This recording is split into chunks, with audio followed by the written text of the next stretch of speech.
Here we are doing week 29 for our sixth grade 5-a-day, starting with Monday. Number 1, after they had been inoculated with the virus serum, they would contract a very mild form of the disease. As a result, they would not suffer from the more dangerous form of the illness. The medical discovery prevented many serious diseases from spreading further.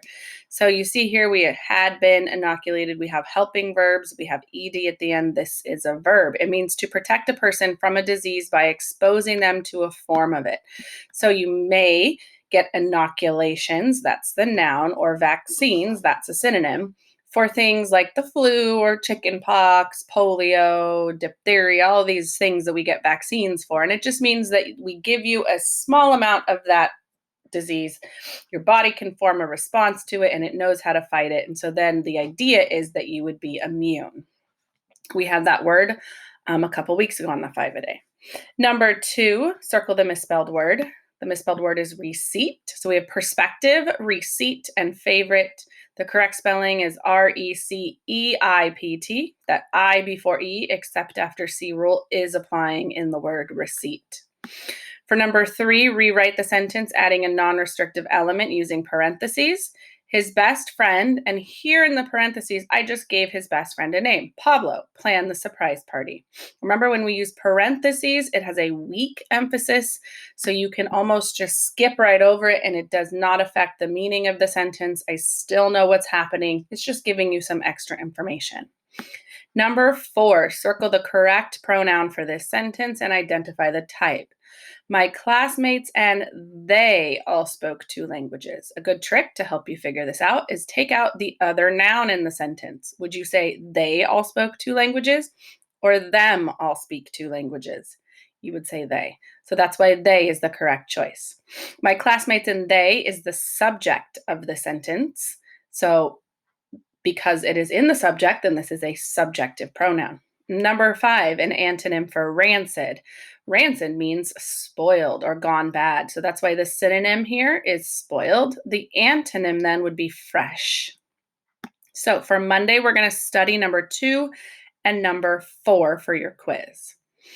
For Tuesday, number 1, complete the sentence with an appropriate intensive pronoun. The house itself is large, but its yard is too small for us. So we say itself because the house does not have a gender. So it's not him or herself, it's itself. And we also see it's down here in the sentence as well. So that tells us we're going to use itself. Which of the following are beneficial to people? So beneficial means favorable, advantageous, resulting in good, helpful. It's an adjective. We use it to describe. So A, sleep is beneficial.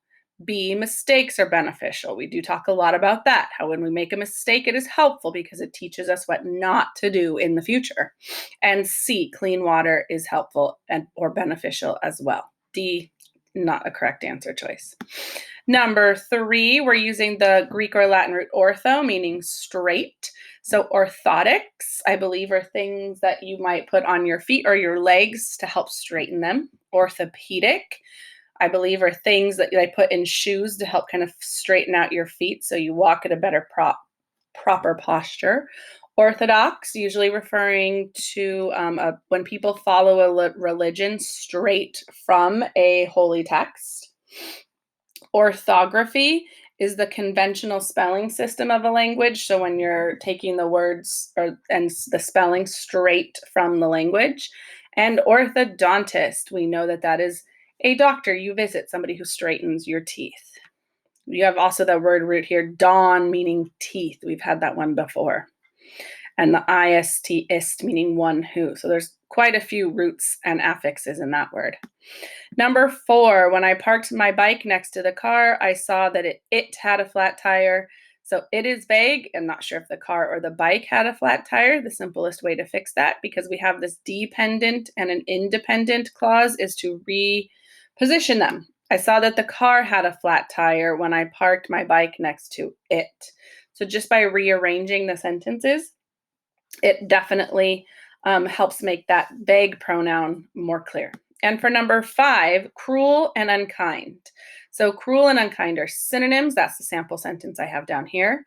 Flexible and graceful are not synonyms. Aggressive and vicious are not synonyms. You can be vicious without being aggressive, or aggressive